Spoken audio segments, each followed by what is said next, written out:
AP CM Chandrababu తన టీంను ఎందుకు మార్చారు? ఎన్ని జిల్లాల ఎస్పీలను మార్చారు? ఎన్ని జిల్లాలకు ప్రస్తుతం ఉన్నవారినే కొనసాగించారు? ఎస్పీలతో జరిగిన 1-to-1 మీటింగ్లో చంద్రబాబు ఏం ఆదేశించారు? త్వరలో శాఖాధిపతులను కూడా మార్చేందుకు సిద్ధమయ్యారా?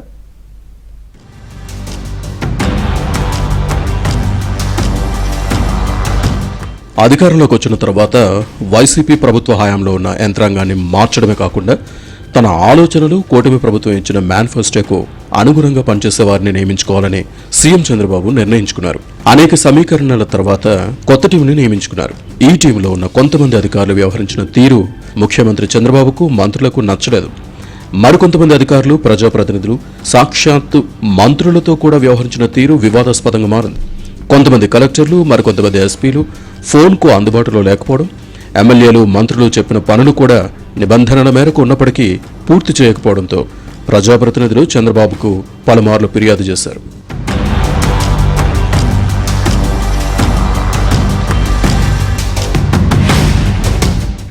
ఈ వ్యవహారంపై 10 నెలల పాటు ఓపిక పట్టిన సీఎం చంద్రబాబు ఇక లాభం లేదనుకుని ప్రజాభిప్రాయంతో పాటు వివిధ మార్గాల ద్వారా సమాచారాన్ని తెప్పించుకున్నారు. అందుకు అనుగుణంగానే బదిలీలు చేశారు. 12 జిల్లాల కలెక్టర్లను మార్చి మిగతా 14 జిల్లాల కలెక్టర్లను కొనసాగించారు. తాజాగా 14 జిల్లాల ఎస్పీలను కూడా మార్చారు. ఇందులో ప్రధానంగా గతంలో తిరుపతి ఎస్పీగా సుబ్బారాయుడు ఉన్నారు. వైకుంఠ ఏకాదశి సందర్భంగా తొక్కిసలాట జరిగిందని అక్కడ ఉన్న ఎస్పీ సుబ్బారాయుడిని బదిలీ చేశారు. విధి నిర్వహణలో నిజాయితీగా ఉండడమే కాకుండా నిర్భయంగా పనిచేసే అధికారిగా సుబ్బారాయుడికి పేరుంది. ఈ తొక్కిసలాట ఘటనపై జరిపిన ఏకసభ్య కమిషన్ విచారణలో సుబ్బారాయుడు తన విధులు సక్రమంగానే నిర్వహించారని, ఇందులో ఆయన తప్పేమీ లేదని క్లీన్ చిట్ ఇచ్చింది. దీంతో సుబ్బారాయుడిని మళ్లీ తిరుపతి ఎస్పీగా పంపారు.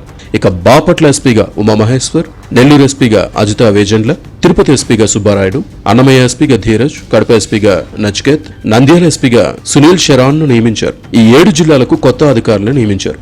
ఇక విజయనగరం జిల్లాకు ఏఆర్ దామోదర్, కృష్ణాకు విద్యాసాగర్ నాయుడు, గుంటూరుకు వకుల్ జందాల్, పల్నాడుకు డి కృష్ణారావు, ప్రకాశం జిల్లాకు హర్షవర్ధన్ రాజు, చిత్తూరుకు తుషార్ దూడి, సత్యసాయి జిల్లాకు సతీష్ కుమార్ను ఎస్పీలుగా ఇతర జిల్లాల నుంచి బదిలీ చేశారు.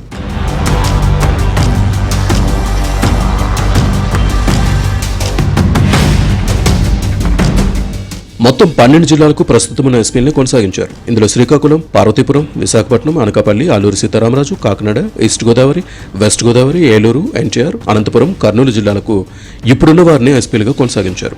కలెక్టర్లు, ఎస్పీల బదిలీలు పూర్తి కావడంతో ఇక శాఖాధిపతులను కూడా బదిలీ చేయాలని చంద్రబాబు నిర్ణయించారు. వీరు కాకుండా పోలీస్ శాఖలో కూడా అడిషనల్ డీజీలు, ఐజీలను కూడా కొంతమందిని మార్పు చేయాలని నిర్ణయించినట్లు సమాచారం.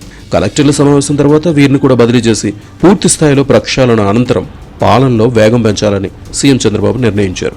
ఇందుకు అనుగుణంగానే అందరూ పనిచేయాలని కూడా చంద్రబాబు కొత్త కలెక్టర్లు, ఎస్పీలతో మాట్లాడిన సమయంలో స్పష్టమైన ఆదేశాలు ఇచ్చారు. తన వేగాన్ని అందుకోవాలని, తన ఆలోచనలకు అనుగుణంగా పనిచేయాలని, ప్రభుత్వ ప్రాధాన్యతలను గుర్తించి వాటిని క్షేత్రస్థాయిలో అమలు చేసి పేదవాళ్లను ఆదుకోవడం, శాంతి భద్రతను కాపాడడం, ప్రజా ప్రతినిధులతో సమన్వయం చేసుకోవడం కూడా అధికారులు చేయాలని చంద్రబాబు స్పష్టమైన ఆదేశాలు ఇచ్చారు. 14 జిల్లాల ఎస్పీలను మార్చారు సీఎం చంద్రబాబు. తన క్యాంపు కార్యాలయానికి పిలిపించి అందరితో 1-to-1 సమావేశాలు నిర్వహించారు. పోలీసు ఉన్నతాధికారులు DGP Harish Kumar Gupta, intelligence chief లడ్డాలతో కలిపి వీరితో సమావేశం నిర్వహించి ప్రభుత్వ ప్రాధాన్యతలను వివరించారు. గంజాయి, మాదక ద్రవ్యాలను పూర్తిగా అదుపు చేయడం, శాంతి భద్రతల పరిరక్షణ, మహిళలకు పూర్తి రక్షణతో పాటు ఫేక్ పోస్టులు పెట్టిన వారిపై వెంటనే చర్యలు తీసుకోవాలని చంద్రబాబు ఆదేశించారు.